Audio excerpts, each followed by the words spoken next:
Welcome, welcome to the Color Whisperer Show, where we talk about all things home and healing. And today, I'm a little more casual today, but our topic today is about good energy. You see my shirt I got for Christmas. I'm very excited about it. So today, we're going to talk about good energy and how much that impacts your life. And what if you're depressed? What if you're feeling stuck? How do you get out of that bad energy and create the good energy? And today we are honored to have the wonderful Shantana Talise with us, and she is an amazing healer. And she's going to help us get a little prosperity for the new year. Everybody's making New Year's resolutions, and one of the big ones is how do I make more money? So that's one of the things we're going to talk about today. How do you make more money? How to get rid of the blocks that are preventing you from making more money, and how to create that good energy so you attract more money. All right, Shantana, welcome, welcome.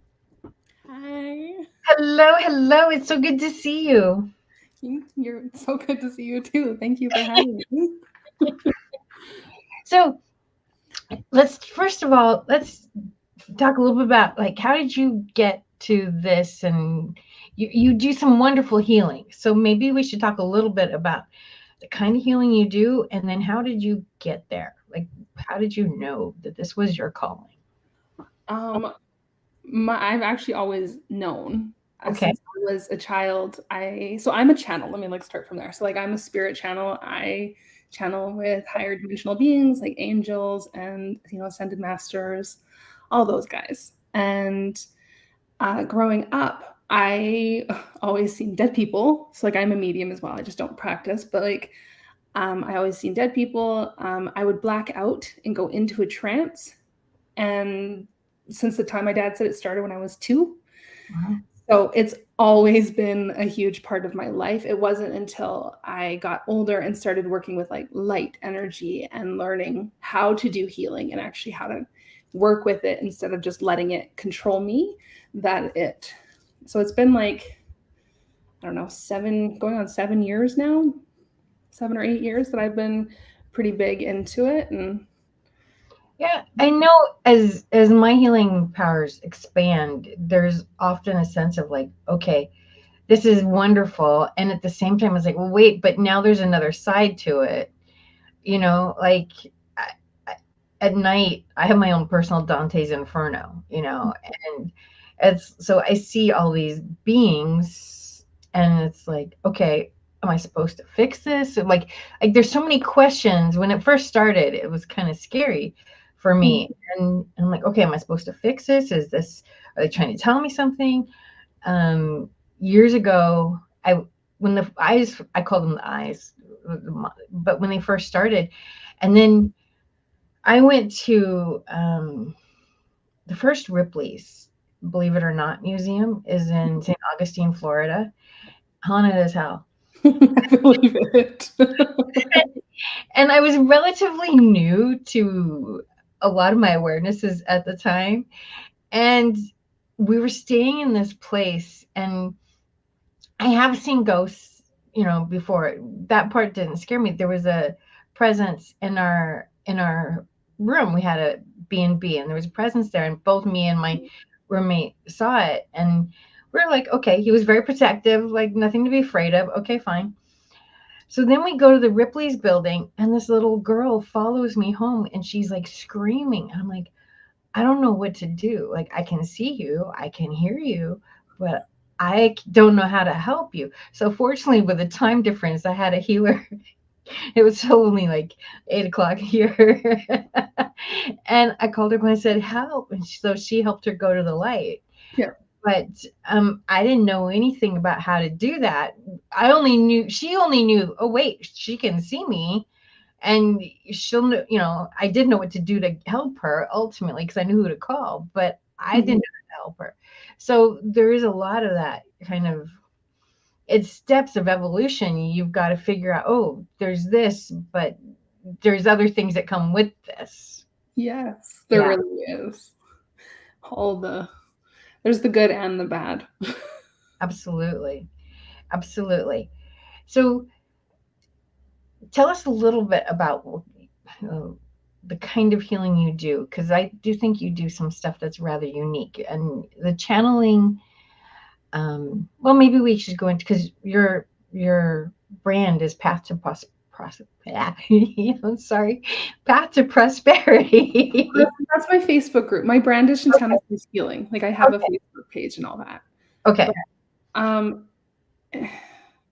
and you channel with people's guides on how to move their businesses forward.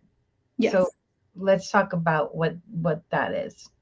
So everybody, doesn't matter who you are, everybody has a spiritual team that works with them. And most people that start businesses, they no longer want to do like the 9 to 5. And so the goal is to work for themselves. And generally they know they have a calling because they're more, it doesn't matter what kind of business it is. There always seems to be some kind of intuition level there that's like, hey, like I know I'm supposed to be doing this, and it's their calling. So then when I tune in with someone's guides, we can go into whether they're on the right track, like if they're following their soul path, and it can be down to doing the right thing, but not like, how do I put it? So for me, like channeling with people for business, it's not the right thing. Channeling is the right thing for me to be doing, but because that's not in alignment with my soul path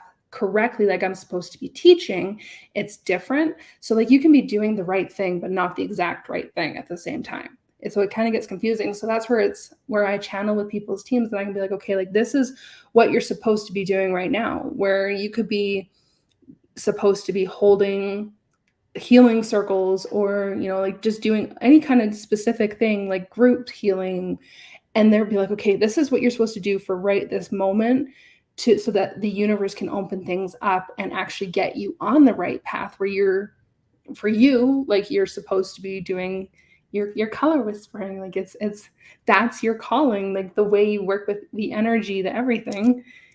It is your right path, but sometimes you got to go off of it to let the universe open you up to the right level, right?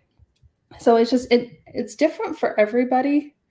And sometimes it's just like they want to step out of a job and go into a business, but they have no idea what they're supposed to be doing. So I'll sit down with them, and their guides will give them like a complete download of like, okay, this is what you're supposed to be doing. And they'll bring me a program or a course or like anything, and they'll be like, you need to be focusing on this. And I've gone in with people and completely created spirit-led programs. So it's like down to the exact wording of meditations. When I've worked with people, it's like it's so specific how they're supposed to be working with it, how they're supposed to be working with people. And I specialize a little bit more in the spiritual businesses because that's obvious. That's what I know. But it's definitely a lot of fun, because then you get to see people actually, once they start opening up, and even a lot of it is mindset that people don't realize. Their mindset, and spirit will be like, okay, like you need to shift your mindset. And I feel like I'm always giving people crap, and I'm like, you're in a negative mind space, change it. It makes such a difference. And the thing is, like, I've always known, like when I was a kid, I knew I was going to be an entrepreneur. Like in high school, I didn't know what it was. What are you going to do? I don't know. I'm going to be an entrepreneur. I don't know what I'm going to sell, but I'm going to do it. And when I found interior design, it was just like, this is everything I love rolled up in one ball. And, it was heaven. And it was really interesting. When I first started my business, I was in the most amazing networking group I've ever been in. And I'd been working for Closet World, and I joined the networking group to help with Closet World. And these ladies were like, Jeanette, you're better than Closet World. You need to be doing the whole house. You need to have your own business. And I'm like, well, that's the goal. And, so anyway, their encouragement helped me really start my business. And they gave me quite a few leads my very first year. They were probably, 80% of my leads my very first year. It wasn't like a blockbuster money year, but it was still like, hey, this is real. People are helping me. And when I first started, I was like, the money's just going to come in. The money's just going to come in. But then as an entrepreneur, you kind of get beat up, and things like 2008 happen, and it's like you're busting your butt, and no matter what you do, there's no money coming in, and you're looking around, and the sky is falling, the sky is falling, the sky is falling. Well, you can't listen to the sky is falling, first of all. A little right. It's been interesting because I've had times in my career where it's just like, this is gonna work. I just know this is gonna work. Like I know this is it. And then I've had other times when it's like, I'm doing. Why the fuck isn't anything happening? And so it's all about mindset and energy. So and every entrepreneur goes through this. This is part of the, I mean, it's a great soul journey. It really is, because you have to stay strong no matter what. When the news is telling you the sky is falling and the earth is ending, then you have to sit there and go, wait, that's not my world.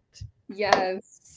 So how do you, when you're in that place where it's so dark and gloomy, and it's really hard to get out of it. So how do you help with that? Honestly, clearing, I know it's going to sound so simple when I say this, but just clearing chakras. Yeah. Like when you just get your energy cleared, because a lot of times, like even me, like you get into those slumps where it's like, oh, my world is ending, nothing's flowing because there's no room in your energy to flow. You need to clear your energy, clear your chakras.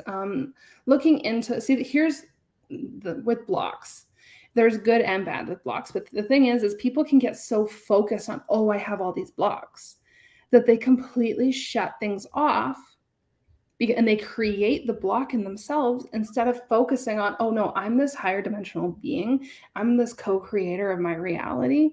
I can create whatever I want. I can have whatever I want. And instead of having that abundance mindset, they were like, oh, I got to clear these blocks out. Well, you can spend years and years and years and years clearing out blocks. Trust me, I did it. And it's like, okay, well, you raise your vibration, so you do all the healing, but when you can actually just go, okay, like I just need, sometimes it's just a tune up. You just need to clear things out and let it go. And it could be things from childhood. It could be things from other lifetimes. And you just allow yourself to like get that cleared out. And all of a sudden your energy will open right back up. And listening to spirit is the one thing I found. Like with a lot of the work that I do, I'm not a very patient person. Like I have my limits of patience. But I'm not always the most patient. And Right. Doing the work I do, when you get into shifting energy and shifting like even timelines and going into different realities, doing higher self embodiments, like there's so many different things that I do, that it's like there's a level of impatience where it's like I want it right now. I want to be patient. I want it now. But there's also the contradicting energies of the collective, right? Because if the media and all that, like if people are feeding into the fear that is being put out, it does lower the collective energy depending on how much. Yeah. But when we can raise ourselves up and be that beacon of light, we actually transmute a lot of that negative energy. And so then our world, because we step into that co-creator reality, our world begins to shift. So yeah. When COVID started, now I have a retirement home right behind me.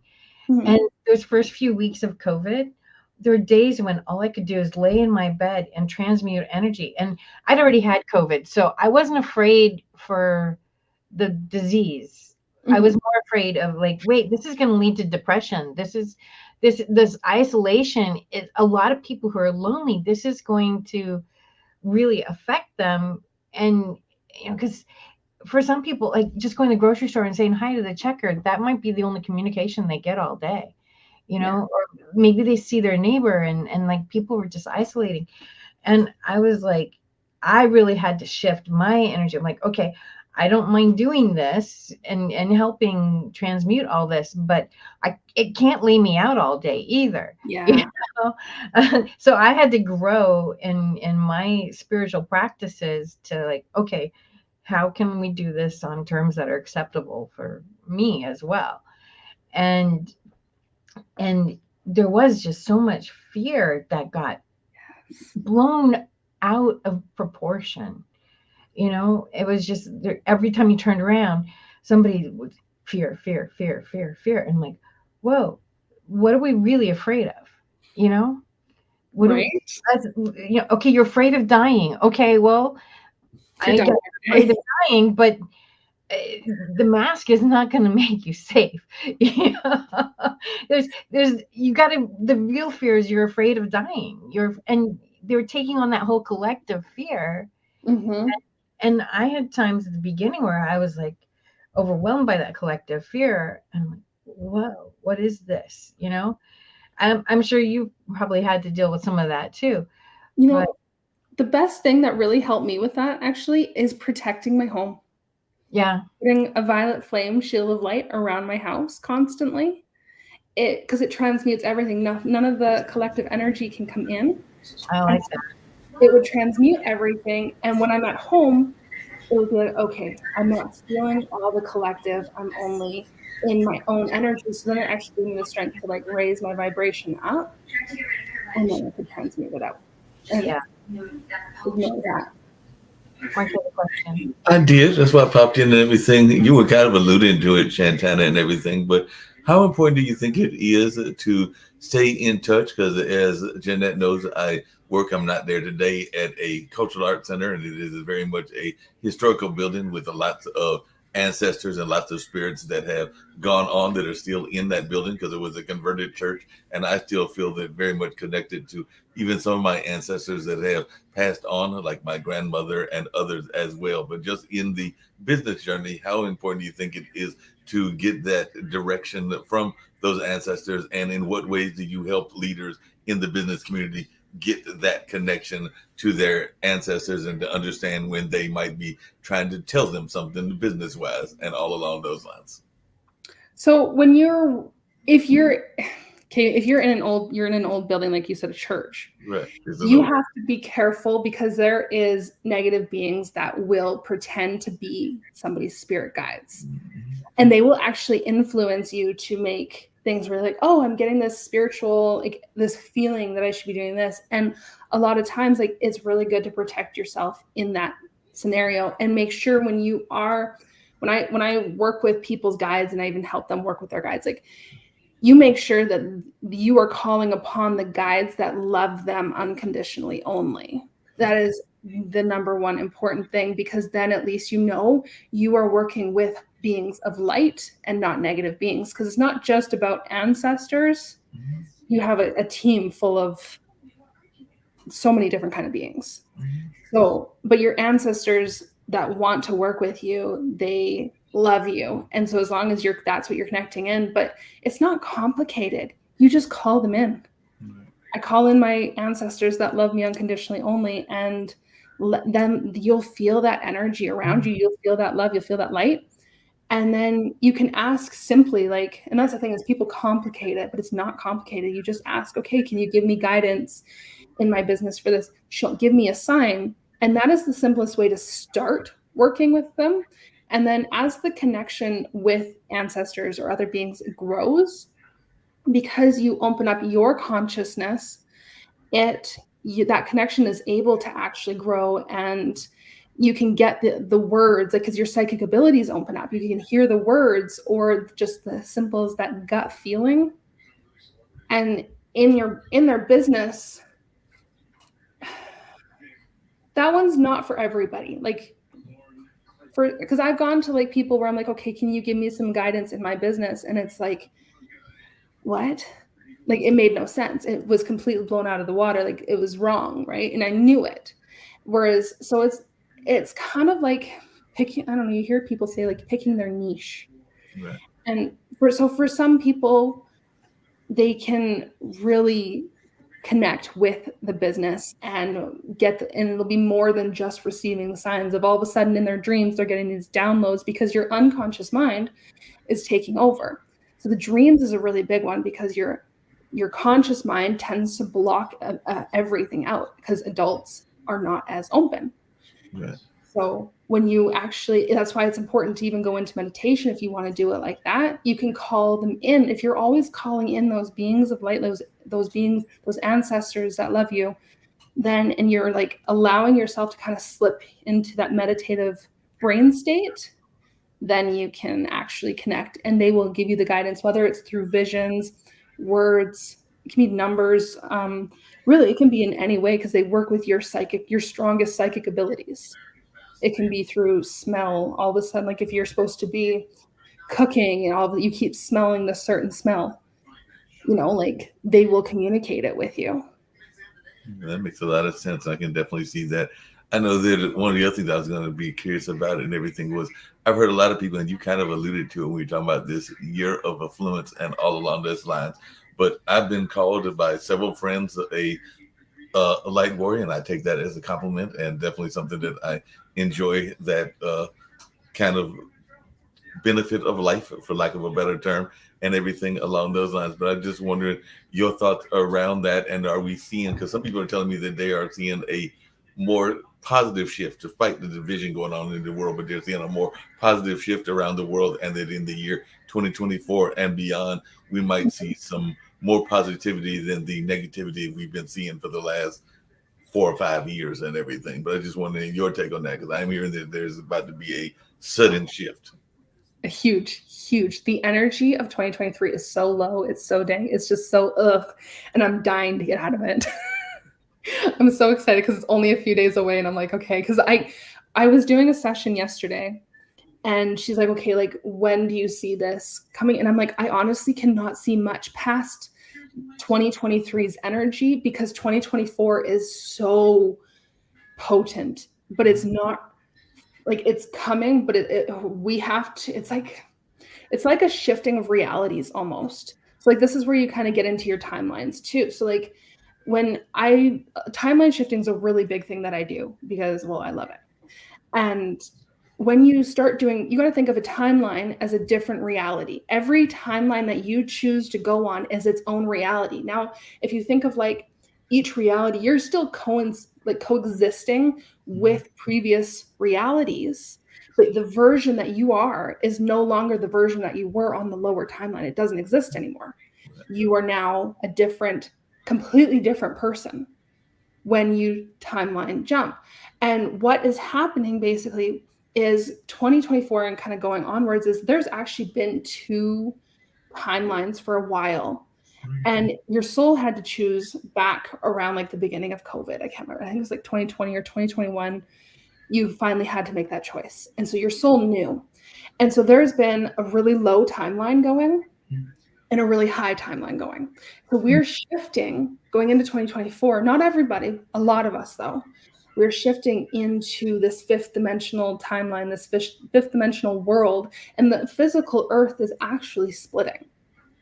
And I don't know how many years that's going to take to fully, but it is. And like, there's 2 parallel worlds happening right now. If you want to think of it that way, like they're similar, but what we are choosing to see in the reality. And it is like, I don't see any politics. I don't see any of that. Like, it's just not in my reality.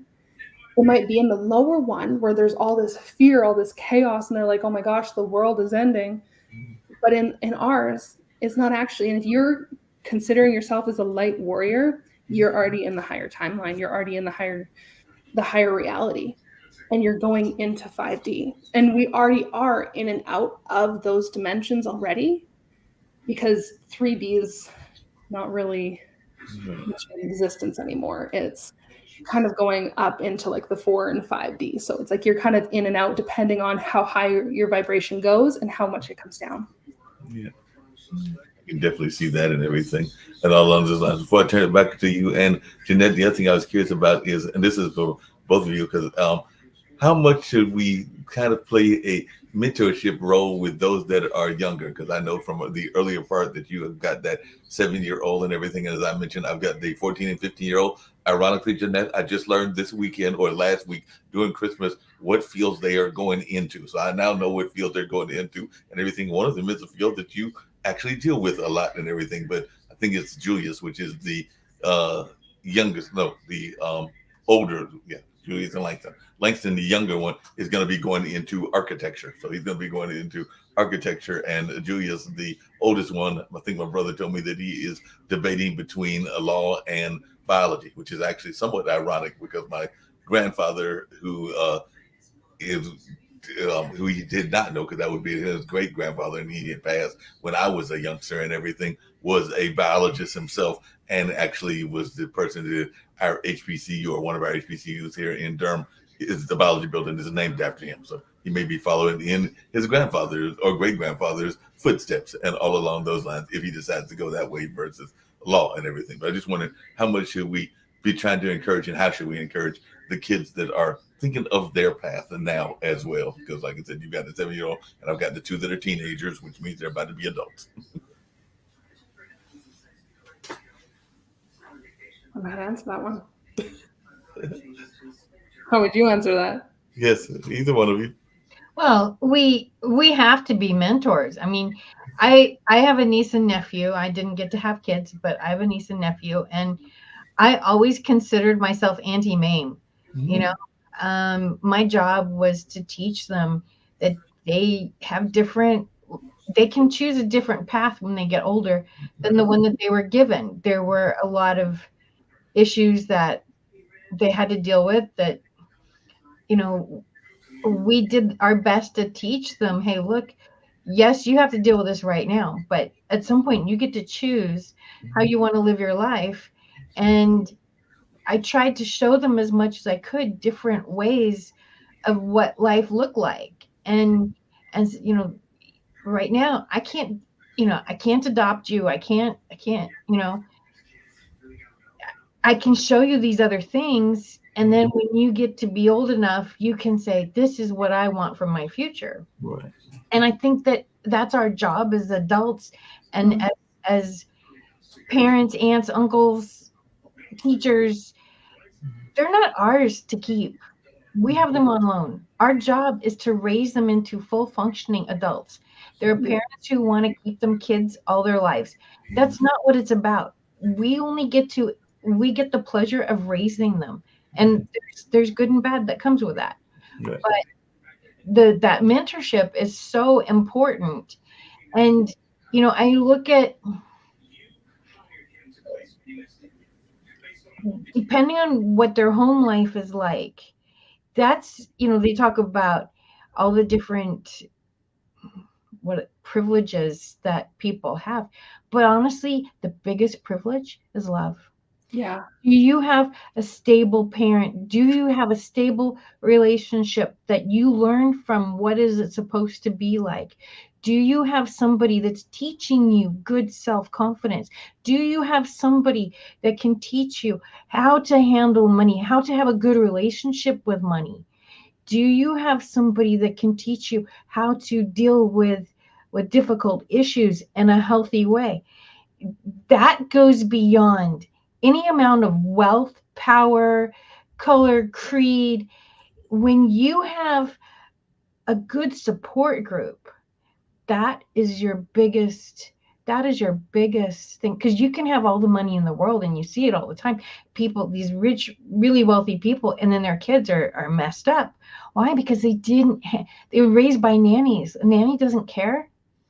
They don't care. So it's that good support group, and that support group doesn't even have to always be mommy and daddy, because there's times when people get divorced for good reasons, but there has to be, that kid needs to feel safe. That's all a kid really wants, is to feel safe. We talked about this before. When a kid is born, so this is a really, it's design stuff, but it's fascinating. So when a child is born, the first thing it looks for is its mother's face, because that's when it knows it's safe. I'm going to be taken care of. I have food. I have shelter. My needs are going to be taken care of. And so I think too, you have a lot of kids that, they're born preemie, and they stick them in incubators, and they don't get that. They tell, now they know better. They say, okay, make sure you hold the kid. They look at the kid. That's why I have rites of passage once a month at our school. Oh, that's awesome, Daphne. But they need that encouragement of like, I've done something. And I don't like this everybody gets a trophy thing.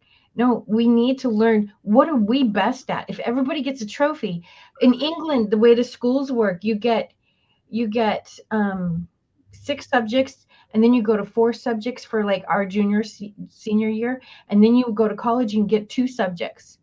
And I think that's great. I mean, I struggled with math. I took calculus. Why I took calculus? I've never learned. I got the wrinkles in my brain, okay? But that's it. And like, if I could have put that calculus time towards something that was more something I'm interested in, I could learn more. I think that we need to teach our children to understand what they're really good at. My nephew, he had the brightest light. He had such bright light about him. And I would tell him all the time, you have this bright light, and this is what you offer the world. Because we don't see it, right? I mean, I pick out colors. It's a piece of cake. I don't think nothing about it. Other people can't pick out a color to save their life. Shantana, you have some amazing healing capabilities. And it's natural. You saw dead people at 2 years old. You didn't even, probably, how old were you before you even realized not everybody saw dead people? I mean, we don't see our own best qualities because they come so easy to us. Mm-hmm. So my nephew would sit there and he'd tell me, oh, Jeanette, I'm nothing. I'm like, you are so not nothing. You have all these wonderful gifts, but he couldn't see it. In Judaism, when they do the bat mitzvah, there's this wonderful ceremony where the child, first of all, thanks parents, family, siblings for their gifts and what that child sees as how they've made the child who they are at that point. But the parents also come in and say, these are the things I see in you that I think are amazing. And to get that at 13, like, you're awkward and crazy and like you hate yourself at 13, right? Your body's going through weird things you don't understand. And to have your parents come in with that powerful message of, I see a lot of good for you. It's incredible. Anyway, I'm very passionate about this subject, obviously. No problem. That was a very passionate answer, and you deserve to have that passion and everything. Hey, Shantana, just really quickly, because you alluded to it earlier, everybody, I know I'll be guilty of it as well, is going to have these lovely New Year's resolutions. Among them is going to be to find success in money or success in general, and among them is going to also be to find love if you're not in that love space and everything. I know that's probably going to be on my list and everything. So what is are we doing it wrong in trying to channel these unrealistic things and everything? And if so, is that probably part of the problem? Because I know that everybody, I can almost run down the list. People's New Year's resolution is going to be to lose weight, to find love, to find money, to find a number of other things. But there are some that are pretty much common ones among our population and everything, whether it's in Canada where you are, or whether it's here in the United States. So is that part of what we're doing wrong? Is that we're channeling the wrong thing? And if so, what can we do about this? Change your mindset. See, the thing is people, like, just the way you said it, you want to find love, you want to find money. How about you already have it? Right. I'm already successful. I'm already rich. I already found the love of, or I already have the love of my life, or let the universe bring it to you. You don't need to find it. You don't need to put out that effort to find it.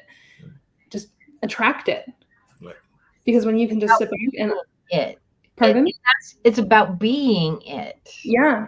Because you can only have it if your vibration is at that point to actually receive it. Right. So when people make all these New Year's resolutions, especially going to the gym and losing weight is a really big one, I find. Right. And you know what? I dropped weight like crazy. All I didn't change the way I eat. I don't work out. I don't got time for that. I'm too lazy. I love myself. I look at myself in the mirror every day and I'm like, you're so skinny. You are beautiful. Like, I love you. I honor you. I respect you. And I just like, and it's honestly the hardest thing to do. But if you can sit there and look in the mirror and be like, you know what? I already am this. Mm-hmm. then it's already like the universe would be like, oh, well, this is what you resonate with. This is what you're saying you are. Here, let's give you more of that. And then all of a sudden your whole reality will shift. You'll drop the weight. The money will just be there. Because when you allow the money to just flow and don't care where it comes from, you can set a money goal and be like, okay, like, I don't care where this comes from. I'm leaving it open to the universe, however it comes to me. But this is my goal this month. I want 10 grand, 50 grand, whatever it is. I want, and it'll happen. The universe will just make it happen if you are in alignment with it. And that is where, like, money blocks and stuff, like there are blocks, like you can have things that you take on from your parents. And so you can try and do it year after year after year, and you're not going to receive it because there's an actual core wound here that needs to be dealt with. And with money, if you actually look at your relationship with your father, that is the biggest one. Look at your relationship with your father, because that is the exact same representation that you have of a relationship with money. If you don't have a good relationship with your father, or say like your father was taken from you, or, like there's some trauma in that relationship, guarantee you that is what you need to heal so that the money can actually flow. And then even like you look at your relationship with your mother, and if it's rocky, if it's always a mess, that is your manifestation relationship. Because you're like, for women, you have a womb, like, and I know it's a little different for men, but for women, we manifest with our womb because we're going into that divine feminine energy. So like you have that balance of the masculine and the feminine. That's why it's important that a man has in his masculine energy and has a partner that can be in her feminine, because then it brings that balance, but you have it in each individual. And so when people go into the new year and they're like, okay, this is my goal, and they're going to go at it really, really hard, they're actually putting themselves in their masculine energy, because your masculine is like when you see it come into fruition, that's all of actually like having it. Whereas your feminine is the creation of it. Because even in a woman with her womb, like she's creating, she's holding space, she's allowing it to come. Where a man goes out and he makes it happen, right? So if people go too much into that masculine energy and with their New Year's resolutions, they're not going to receive it the same, because they're not allowing the universe in and their guides in to actually help them hold the space to actually receive it. So within a month or two, they're giving up because, well, it didn't happen. It's not coming. Well, this sucks. It's now, then you're setting the presence for, okay, well, now it's going to be a crappy year. And instead of allowing that, understanding both energies and where you need to first energetically align and allow it to create and come, and then when you need to actually make the effort to. And Shantana and Jeanette, there's an old saying that's out there, and I sometimes wonder if we don't pay enough attention to that saying as well, because even in the energy within the finances and the affluence, there's an old saying that says not all money is good money. So sometimes I think you have to also pay attention to where the money sources are coming from, because sometimes they might be coming from a negative place as well. Because I know that there have been some opportunities that have been presented to me that I have turned down or have thought about turning down, because they weren't always feeling like they were in alignment with what I was trying to do in my life and everything. I just wonder your thoughts around that, because there's that old saying that not all money is good money, because sometimes the person that might be bringing you the money might have some negative energies or some energies that they've got to deal with as well.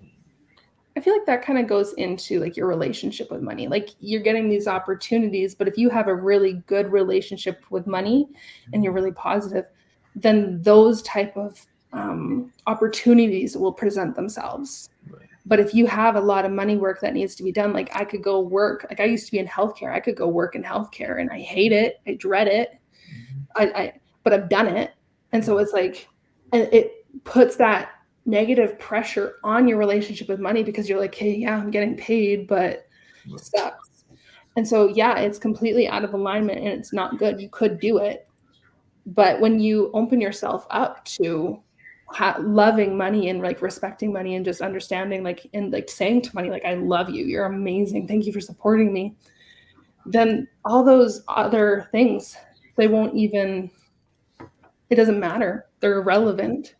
Yeah, because that becomes a excuse me, kind of a catch-22, what you just mentioned for some of my creative friends, because they sometimes feel that they have to go do what you just mentioned, feeding their soul in order to feed their stomach and everything. So I've got a number of friends that are in the creative space that are also working for Lyft or DoorDash or a number of other companies because they're waiting for that bigger opportunity to come that will feed more of their creative soul and their creative juices. But they also have to pay the bills, and in some cases they have big families. I know at least one gentleman that's got kids that he is somewhat estranged from, but he's still trying to work that out, even in dealing with the need for the money and the need for something to survive. So that part, that I think is what a lot of people were going through in the age of the pandemic. Because I did see a lot of people where they were getting those quote unquote side hustles that weren't always helping their bigger vision. But then they're, I don't know how to put it. Then they're kind of like putting out that desperation too. Like if they can, as long as they're holding their energy up and they're like, okay, like this is just a temporary thing to help me get where I need to be. And they're holding that energy and holding that space to actually allow in what they want. Then, but what happens is people get so caught up in it. It diminishes the goal, because that energy, what is that saying? Where your energy, what is it? Where your energy goes, or where your attention goes, the energy flows. Right. Something like that. And so if they're in that negative, but then they're still like, oh yes, they have bills to pay, but how much is the resentment? And that puts out a lot of negative energy. Right. Yeah, because what they want isn't happening, so you're just sticking out all that. And so it's really important to understand that this is a temporary thing to get you where you want to be, and not let go of that hope, that love, that passion. Make sure that even after they're done working, they're creating that space of that love and passion and authenticity, especially because it's a really high energy. Then so it depends on which way they look at it. But and if they're like, thank you, money, for supporting me, and thank you for money for supporting my business, blah blah blah, like it's all in the mindset, honestly. That makes a lot of sense. I'm gonna turn it back over to you, Jeanette and Shantana. I see why you have this amazing lady from Canada as a guest. She's got all kinds of insight and all of that and all along those lines. So I'll let y'all go back to the conversation, since those were the ones that I just had on my mind as I was listening to y'all. So first of all, Shantana, you have an amazing weight loss healing on your website that I did. And I felt, I mean, the weight hasn't gone away yet, but I felt like 20 pounds lighter the next day, because you were talking about how the weight, we take on the weight of the world, we take on the weight of our ancestors. So and that all affects our ability to bring in money too. If you're like, and I'm the eldest child, and a lot of times the eldest child feels like you do have the weight of the world on your shoulders because you're always taking care of somebody, and we literally grow up taking care of people. So then when we get older, we still take care of people. It's true. It's true. It's true. It's like you can tell somebody's an older child or a younger child. I'm like, yeah, okay. At least I can. I mean, it's so intuitive. I'm like, oh yeah, you're an older child. Okay. Do you know which one I am? Oh, you are not an older child. You say I'm not? I don't think so. Are you? I'm the second oldest. There you go. See? Yeah. No, I know. No, you're. I can tell that there's older, but you didn't feel oldest. No, so. I have an older brother. Now that can get confusing when the oldest child is the golden child, and then like sometimes in some cultures there's like the firstborn son is like the golden child, and so the firstborn daughter has the oldest child syndrome.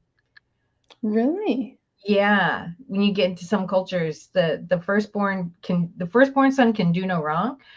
The second-born girl, she's got oldest child syndrome totally. Because she has to take on all the responsibilities. Yeah. Oh, yeah, I can see that. Yeah. But there is, I don't know, there's a kinship, I guess. You just kind of know. But I want to talk, because one of the things that's really cool is you talk about how the relationship with our ancestors and past lives comes into what's going on now. And when we clear that, it opens up doors. And that's why, I mean, your healings, you have several healings that you can go in and just on your website, people can just get those. They're very good. I've done several of them, and I felt so many things just fall away just doing that. And we've worked together. And by the way, guys, she's freaking amazing. She's been very polite during this whole time, and very humble during this whole time, but she does amazing work. And there's some healers that have a lot of ego. She doesn't have the ego, but she really does want to clear the crap that's keeping you from getting the goals that you want. So I want to talk a little bit about the ancestor stuff. And we're talking about 2024 being a really abundant year. Yes. And then maybe we can do like maybe 5 or 10 minutes of healing. And let's get rid of some of that crap so we can open up 2024 and be amazing. And we're almost done with the show. Oh my gosh. So anyway, so I want to, there's so much I want to do, but I think that because that's one of the things that I have fought with a lot is the whole, the mother wound, the father wound, the dealing with the ancestors, and like, how is this stopping you? And that's what I was talking about with the kids. Is like the biggest thing that makes a good kid and helping them to thrive is how solid the parent is. Yeah, that's really it. I 100% agree. See, my parents were so young when they had us that they weren't solid, but my dad's number 12. So I have a lot of aunts, and he's the youngest. And so I have a lot of aunts and uncles, but more so I'm really close with my aunts, and they help me with that foundation so that when I had my daughter and I don't know something, like I have places that I can go and be like, okay, like I don't know how to deal with this situation. How can I do this? Because I am a single parent. So I'm like, how do I? And I always tell my kid, like, you're not going to grow up normal because I help her break down situations. But when you can understand that it's not your shit, it's not yours. Like when you look at your ancestors and holding on to all that stuff, and I see so often these posts where like, oh, you're the chosen one if you're doing this and blah, blah, blah, blah, blah, blah, blah. You're the chosen one in your family to deal with all the karmic crap. Oh, yeah. That doesn't feel good. And it's like, why do I have to own all of that? I don't want to own that. Like I will heal it, but it's not mine. At the end of the day, I'm going to separate from it. And even my mom's stuff, I'm like, that's her stuff. And my dad, that's their stuff. Like I will go in and I heal. I will cut cords. Like, and it's really important that you can separate yourself. Like, okay, like this needs healed. But when you go in to heal it, don't take it on as the burden of, oh, this is my job, I have to do it. No, take it and go, okay, I'm healing for this, for the future generations to come. I'm healing this for me so that this isn't being carried into the next life or into my child's life. It's like, it's not just the ancestors. There's so many patterns that come up, especially with money, because they put money with self-worth. If I make a lot of money, I'm worth a lot. And it's not true. But even for healers, a big one is they're doing all this spiritual work. And one of the biggest things that I see is they're not allowed to be paid for their work. And that is a really huge block. And it's like, no, that's a contract you've signed in a past life. It's no longer relevant. That's not how today's world works. And so there's so many different avenues that need to be cleared. People tell me, well, it's a gift from God, I'm not supposed to charge for it. And I'm like, well, what do you do for a living? Well, I'm really good at computers. I said, is that not a gift from God? I'm not good at computers. Every time my computer messes up, I'm swearing there's 4-letter words coming out of them. And I'm like, okay, who can I get to help me? Because I hate it. That's not my gift. Yeah. Many gifts. That's not one of them. Putting together furniture and like, okay, this is a gift from God as well. It's like, Mhm. what's the difference? If your gift is healing, then your gift is in engineering or biology or teaching or whatever. I mean, it's still, this is what God gave us to exceed in. Yes. Yeah, I 100% agree with that. That's what you're here to do. And that's how you share your light, because once you have that passion, doesn't matter what you're doing, if you have passion for it, you are shining the brightest light. Yeah. And you are helping raise the vibration of the collective. You are helping, you don't have to just be a healer to help heal the world. Doing what you love and being your authentic self, it's such a huge vibration that you want to spread that. So yeah, do what you love and dive into it. And one person with a bright light heals how many? I think it was like, it was around 70 people. I can't remember. I'd have to go back and look. I think I sent it to you. Yeah, It's a lot.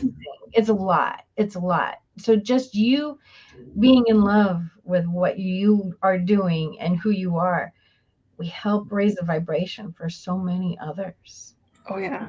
who may not even recognize that this is a thing. Mm-hmm.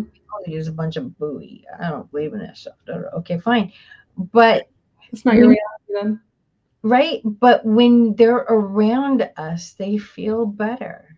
Right? I don't even know why, but they feel better, and their vibrations gets raised, and it's all good. Oh yeah, that's amazing. It's easy to spread love. It's so easy to spread love, but you know what? So many people don't. I go on Facebook, and most, like you said, most of the people on there are really cool, but there's a few people, they're kind of stuck in the whole politics thing, and it's hate this and hate that, and I'm just like, why do you hate so much? Like, it's like, do you realize you're hurting yourself? Like, I don't care who they're hating, but I'm like, do you realize you're hurting yourself by hating this man? I know, the news is telling you you're supposed to hate somebody, but you're hurting yourself by hating anybody. 100%. Anybody. I don't care what they did. You're hurting yourself by hating them. It's so true, though. It really is. And let go of that pain, especially if it's somebody close to you that really did. I mean, politicians, what do they really do to us individually? Who knows? But when it's somebody that's close to you, a family member, a dear friend, or somebody that, when they do really hurt you, you still have to, like, you don't want to be hating them either, and that's harder to let go of, but that's the healthiest thing, is to let go of it. Oh yeah. But sometimes it gets a little deeper than that. It's like, why do you need to hold that hate? What is the true, like, what's the actual core wound there? That is, because they're just, what is the word I'm looking for? I can't even think of it. Like, not the mask. I can't think of the word. They're just the person that you're choosing to project that onto. But there's obviously something in people that's like, okay, like, I have to hate this person because why? Because you had a parent that hurt you, because there's somebody that hurt you, because you come with something that's really dark. Like, there's obviously a core wound in there, probably multiple, that need to be healed so that they're no longer holding on to that. I have to hate this person. It becomes part of their identity. I mean, some people need to be sick because that's how they feel safe. And so, if you were abused by a parent, that becomes part of your identity. And if I let that go, then who am I going to be? Yeah, I was just popping in to tell you that you could go on, because there's the other show will be running later on in the afternoon. So if y'all wanted to go a little bit longer, you're perfectly willing to do that, because it's a very enriching conversation. By the way, the word I think you're looking for was projecting, because sometimes you will project onto other people those kind of things that are going on. Oh, I think he froze. Oh, cool. Thank you for letting us know because I was hoping Your it would space go and all on a along little those. bit Yeah, more. no, The definitely hours wanted to went let by you know too. really fast. Like I said, go for an hour, 15 hour, 20 hour, and 30 minutes and all along those lines. I'm going to pop off again and let y'all finish the conversation. I did have one teasing question to ask Shantana because I've been thinking about it because it was also the line in a movie. Can't remember the movie and everything, but I love my grandmother dearly. I love many of my friends that have passed on and everything. I'm not sure how I would handle it if they literally walked in the room. And you said several times that you have seen dead people and all along those lines. So I want to know, how does this actually work and everything? Because if they walked in the room, I might have like a serious freak out moment and everything and all along those lines. So I just wondered how does this work in your life where you actually see dead people? When I was a kid, I used to wake up next to dead people every night. I'd rip my bed apart because they'd be in my bed, and I'd wake up ripping my bed apart.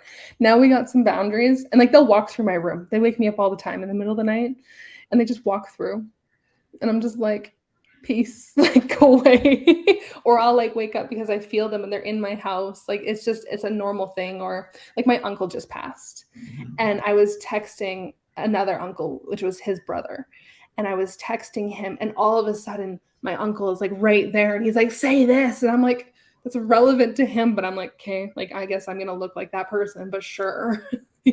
and every time I would talk to a family member, all of a sudden he's like, oh, say this, and I'm just like, so it's like they show up, but I have a bit more of a wall between, because I think dead people are annoying because I used to work in an old folks home. Right.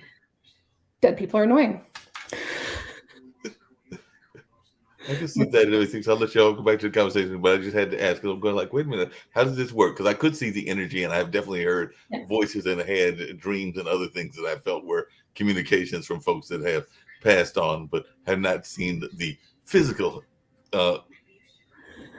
person in that space. They're in our, so like we have different what's the word, realities, dimensions, different dimensions. Okay, they all kind of coexist. Now they always said, like before, it was like we're on the third dimension, so really low density, and then when you die, you have a life to live, like you go over, you're doing your thing, and you're not there all the time, like you're in the fourth dimension, and they can come back and like they can interact with us, they can help us, but like they're not there all the time. But if we're suddenly thinking about them, that's when they are kind of coming, they're present, they're trying to like communicate with us because they are around, because it's just a different dimension, but they do their thing. And then when they're ready to go forward, like because we are higher dimensional beings, obviously, so like they can go into another life, they can stick around, they can help us, like there's so many different things that they can choose to do, because our lifespan for them is like a blip. So like if they are around our entire lives, it's like 5 minutes to them that they're actually hanging out before they go into their next life. Like it's because time doesn't actually exist. Time is a man-made concept. So what is an entire lifetime for us is not for them. It's completely different. So like you got to think of it as like the time difference is so like they're not always here. They go do their own thing. They got people to see, things to do, you know.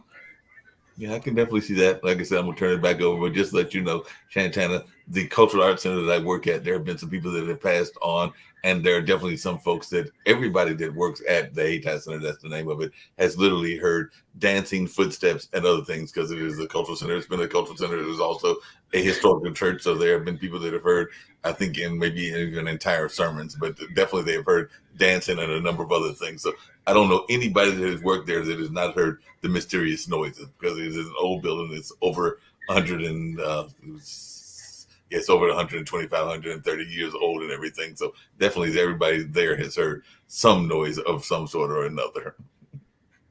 I love that. There's all the noise. Yeah, dead people. See, and I do a lot of I'll do a lot of house clearings. Yes.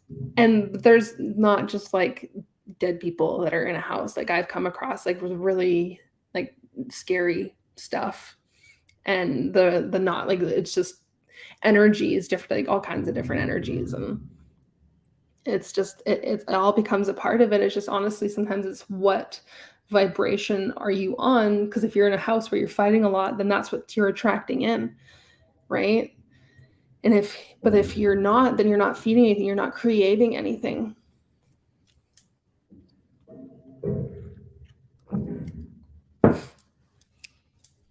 Hear me Yeah. now. I agree. Dead people can be annoying. I had one, it was so funny. I got in an Uber and the guy was like in his 60s and he was missing his dad. His dad had died recently and he was missing his dad, something awful. And next thing I know, his dad's in the passenger seat. And I'm like, and he goes, you can't tell him I'm here. You can't tell him I'm here. You can't tell him I'm here. Okay. He said, but you have to tell him X, Y, Z. And I'm like, and how am I supposed to do that? You know? I said, you better steer the conversation to get there because, you know, and oftentimes when I get messages like that, it's not anything like, oh, you know, check this box for some, No. you know, it's generic stuff that like if somebody doesn't believe, they're gonna go, well, how do I know that's them? I'm like, you don't have to believe me. I can just tell you what I see and what I'm feeling. And, you know, but usually when they appear, the person's wanting to hear it.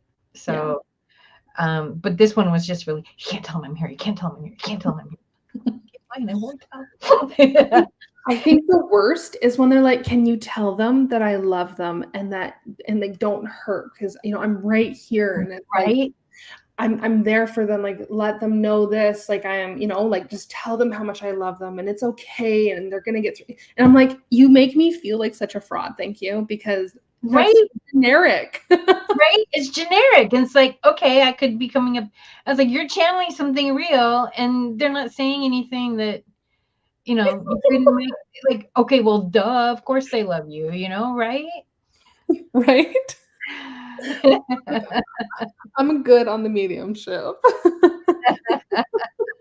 All right. We got permission to go over, so let's do some money healing or some general whatever healing you feel called to do for 2024 to make it great. I kind of want to do an abundance activation. Okay. Is what they keep telling me. And that's what I'm feeling really drawn, like to help anchor in that abundance of 2024, like really get that solidified. So yes. And let's all, because the news is saying something different. So we want to move into the timeline of 2024 as our best year ever. Okay.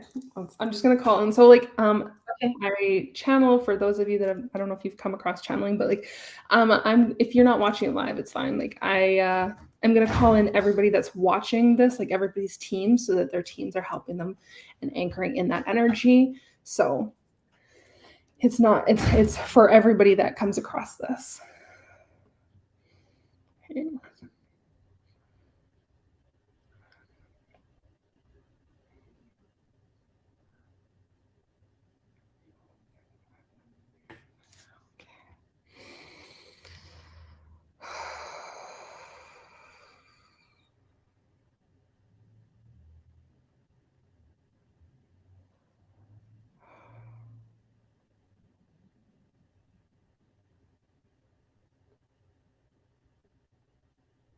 Okay, we're gonna clear it. They're saying they want to do work with the grids. Like when you have like grids all over, they just kind of anchor themselves in. They're saying we're gonna clear out the old grids to start with. So I'm just gonna spend a minute doing that.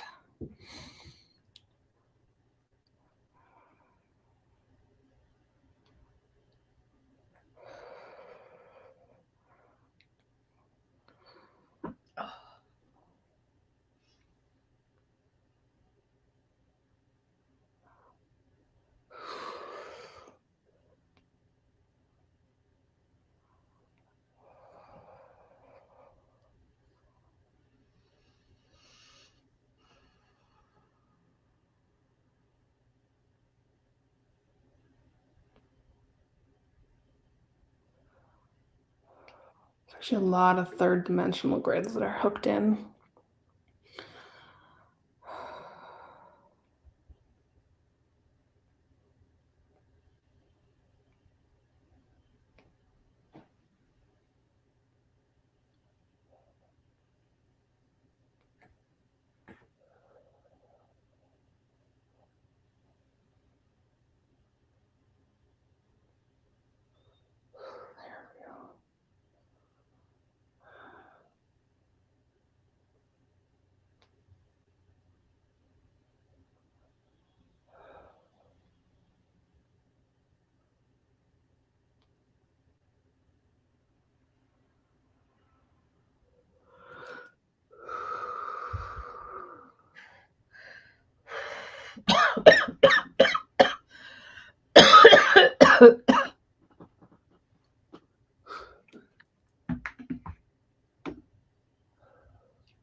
There was one, like, I'm so for so many, just at the bottom of your feet, like you're standing on this grid and it's just preventing you from like being abundant. Like it's such a, it's gone now.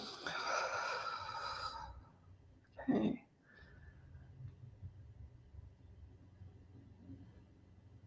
Okay, we're gonna anchor in some fifth dimensional grids and open up that heart space so that you're going into 2024 like with an open heart with that vibration and just receiving in that receptive energy.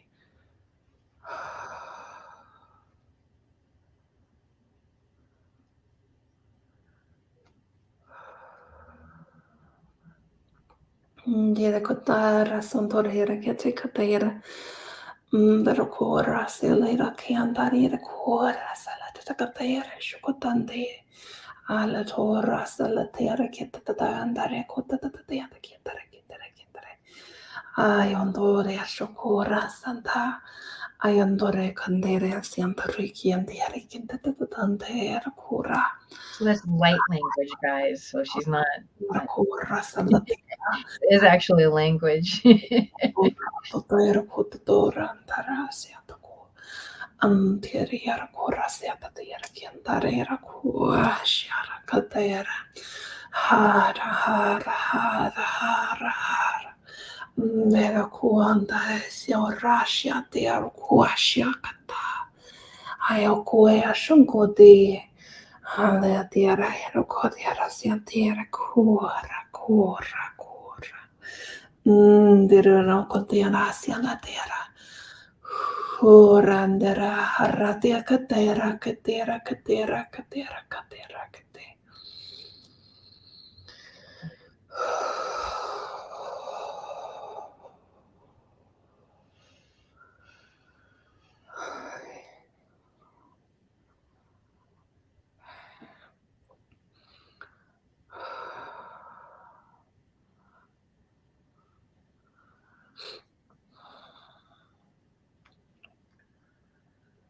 Just showering you with light codes so that you are in that receptive abundance energy.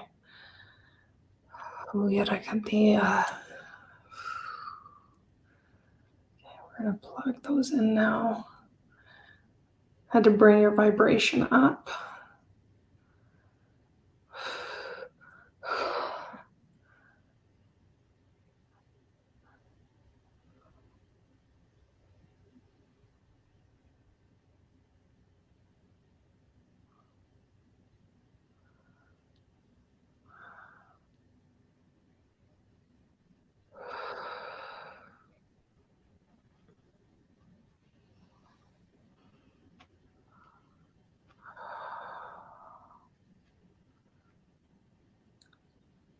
We're just going to expand your energy out. They're saying they want to do.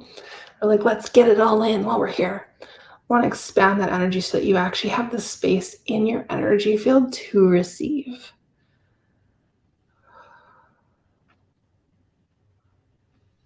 That permission to receive is huge. And you have to give it to yourself.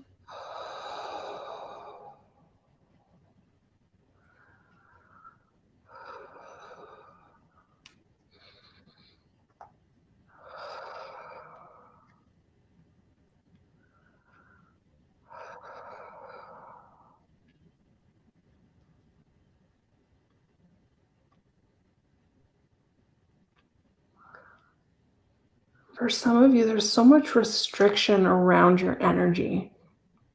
Like they're just like taking off these barriers that were placed there so you can't fully expand out as much as you are capable of.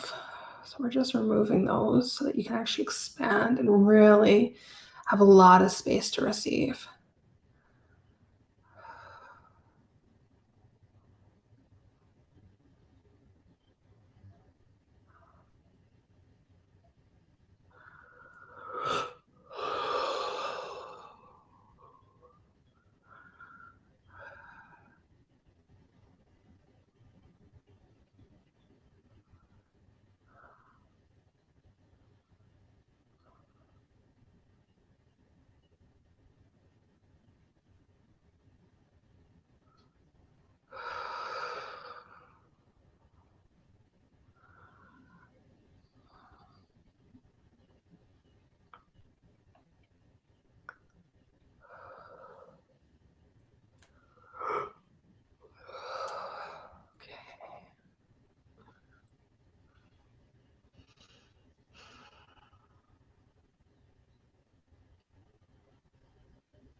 They're just saying they want you to say daily, like every day, I allow myself to receive every day.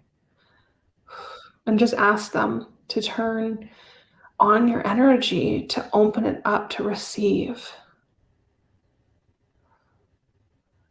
And then whenever you're manifesting, you can just ask that your energy be turned on to be like a beacon of light to receive whatever it is or whoever it is.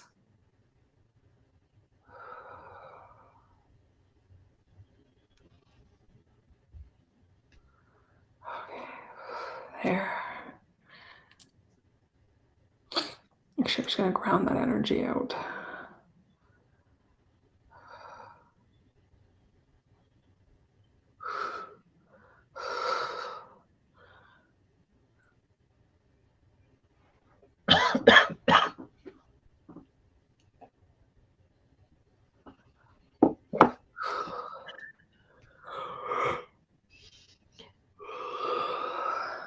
So if you're going through something like I cough when I'm getting rid of stuff, you may be yawning, you may, your body may be like a chiropractic, adjustment. You may have some emotional stuff that comes up.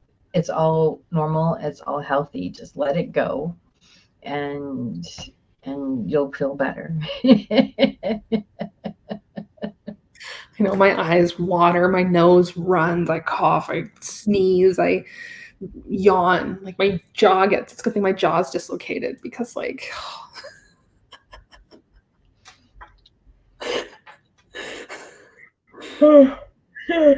Goodness. Well, that was really powerful. I felt a lot from that. So hopefully, this is a great way to start off the new year. This was a wonderful, let's bring the abundance of 2024 in. Yay, yay, yay. So Shantana, I want you to take a few minutes and plug, because you've got so many amazing programs on your website to help with money, to help with weight loss, and so much more. So just let's tell them all about what you do and what you offer, and go ahead and plug yourself. Your website. Okay, my offerings. I have a few. If you want to step into the new year and really embrace that abundance, I have a couple, and even business-wise, like right now I have a lot of business programs out, courses you can take. I have some that are lower spectrum. I just put one out. What is it? Your Richest You. And it's really cheap. I wanted to make something small so that people can step into the new year with being the richest version of them. There's lots with activations, a lot more of energetic activations. I don't know. Well, I took one of your money courses. That was huge. Let go of a lot of stuff from my ancestors. Let go of a lot of stuff from past lives.